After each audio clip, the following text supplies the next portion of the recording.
छोटे बड़े बुजुर्ग, देवी और सज्जनों, आप सभी को मेरा नमस्कार। मैं संजीव चौधरी आप सभी के सामने आया हूं और मैं किसी दल का राजनीतिक दल का पैरोकार नहीं हूं और मैं किसी भी राजनीतिक दल को बहुत ज़्यादा क्रिटिसाइज़ और बहुत ज़्यादा प्रोत्साहन देने के लिए यहाँ पे बखान करने के लिए नहीं आया। मैं ना ही रवीश कुमार हूँ और ना ही मैं सुधीर चौधरी हूँ, तो शायद आप इससे बेहतर समझेंगे। और मैं सिर्फ और सिर्फ अपने यशस्वी प्रधानमंत्री जी से अपने सभी दर्शकों के बिहाफ पे सिर्फ इतना कहना चाहता हूँ कि प्रधानमंत्री जी, आपने बहुत ही ऐसे काम किया है जो कि सराहनीय है, परंतु हमारे देश का ये दुर्भाग्य रहा है कि हम विकासशील ही रहे अभी तक विकासशील ही चल रहे हैं, विकसित देशों में नहीं आ रहे। तो मैं सिर्फ आपसे इतना कहना चाह रहा हूँ कि आपके कार्यकाल में और आपके जताए हुए भरोसा के अनुसार अच्छे दिन उससे हम थोड़े से दूर हैं और हो सकता है कि चूँकि विकासशील देश में है तो टाइम लग सकता है। मैं आप पे और भी भरोसा करूँगा और मैं आपको और भी समय देने का प्रयास करूँगा, लेकिन मैं सिर्फ आपसे इतना कहना चाहता हूँ कि हमारे देश का बहुत बड़ी सरकारी संस्था है LIC, बहुत बड़ी, और ये संस्था अडानी ग्रुप में इन्वेस्ट कर रखा है। और ये कि जबकि अडानी ग्रुप में सबसे ज़्यादा अगर इन्वेस्ट कर रखा है तो LIC कर रखा है, और LIC देश का बहुत ही भरोसा है मंद संस्था में से है। अब देश के चूँकि इसमें LIC में जो इन्वेस्टर हैं वो मिडिल क्लास लोग हैं और सैलरीड लोग हैं जो कि वेतन पे अपना जीवन निर्वाह कर रहे हैं। अगर उनका भरोसा टूटता है तो देश के बहुत बड़े तबके का आपके शासन पे सवाल खड़ा कर देगा।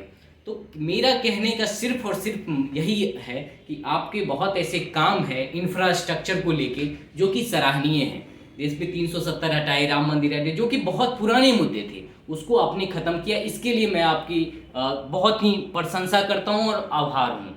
लेकिन दिक्कत ये है कि ललित मोदी या विजय माल्या ये सब हमारे देश से जब गए थे, वो कर जो कांग्रेस के टाइम में ही लिए थे, लेकिन वो जब देश से गए वो आपके टाइम में था, सबक लेना आपको था।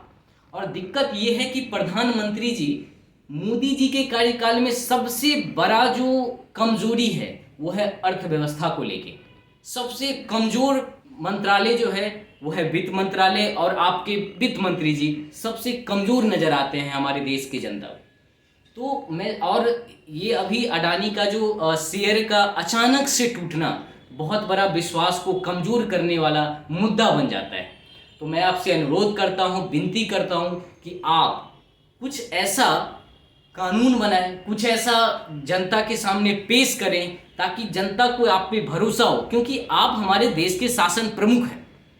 आपके शासन से हमारे देश की जनता कैसे खुश रहेगी, आपके शासन पे कैसे भरोसा करेगी, इसके लिए आप कुछ ऐसा सोचें और कुछ ऐसा करें ताकि भरोसा हो कि ये ललित मोदी जैसा और विजय माल्या जैसा कांड दोबारा ना हो। क्योंकि मुझे जहाँ तक लगता है कि विजय माल्या गया उसके बाद आपने कोई ऐसा सीख नहीं लिया जिसके बाद ललित मोदी भी चले गए।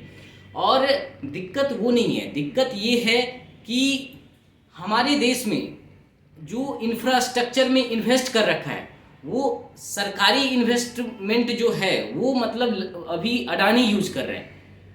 अडानी सरकारी हमारे देश के सरकारी रुपयों से अपना वेल्थ बढ़ा रहे हैं। मैं ये नहीं कहना चाहता हूँ, मैं उनसे कोई मतलब ये नहीं रखता हूँ, ईर्ष्या नहीं करता हूँ। बहुत ही खुशी हुई कि उनका स्क्रिप्टेड इंटरव्यू देखा, और सबसे इस बात की खुशी है कि उन्होंने इंटरव्यू तो दिया, अडानी जी का इंटरव्यू बहुत अच्छा लगा। लेकिन बस तकलीफ इस बात की है कि आप हमारे देश के दो भगोरे बिजनेसमैन को पकड़ने में नाकाम रहे और कहीं ऐसा ना हो कि ये अडानी भगोरे में ग्रुप में शामिल हो जाए। वैसे तो पहले हिंडनबर्ग की रिपोर्ट ने, अगर आप उसका इतिहास देखेंगे तो 14-15 कंपनियों को खा चुका है। खाने का मतलब ये नहीं है कि वो बर्बाद कर चुका है, लेकिन ये जरूर है कि उसका रिपोर्ट सच हुआ है और उसकी रिपोर्ट के आधार पे कई कंपनियां बर्बाद हुई है। तो कहीं ऐसा न हो कि हमारे देश का इंफ्रास्ट्रक्चर जो आप अडानी जी के हाथ में सौंप रहे हैं धीरे धीरे, वो अलग अलग तरीके में मतलब इन्वेस्टमेंट कर रहे हैं, अलग अलग तरीके से हमारे देश में इन्वेस्टमेंट हर इंफ्रास्ट्रक्चर में कर रहे हैं, और कहीं वो अगर भगौरे साबित हो गए तो फिर हमारा देश का पूरा इंफ्रास्ट्रक्चर कोलैप्स कर सकता है। हो सकता है आप हम लोग हमसे अलग सोच रहे होंगे और आपके पास कुछ ऐसा विकल्प आप तलाश रखे होंगे, तो कृपया आपसे अनुरोध है कि आप वो जनता के सामने पेश करें कि कैसे आप इससे निपटेंगे। अगर देखा जाए तो आप जैसे कोविड आया था तो पहली लहर आया था, दूसरी लहर तक जाते जाते आपने वैक्सीन बना ली और उसके बाद अगली लहर तीसरी लहर में कुछ पता भी नहीं चला आपके वैक्सीन के सहारे। इसके लिए सराहना करता हूँ। लेकिन यहाँ पे एक बिजनेसमैन भागे, वो भगौरे साबित हुए, दूसरे बिजनेसमैन फिर भागे, भगौरे साबित हुए, और आप उसमें नाकाम रहे। तो कृपया आपसे अनुरोध है कि इस देश के देशवासी को शासन पे भरोसा रहे, बरकरार रहे और मजबूत रहे।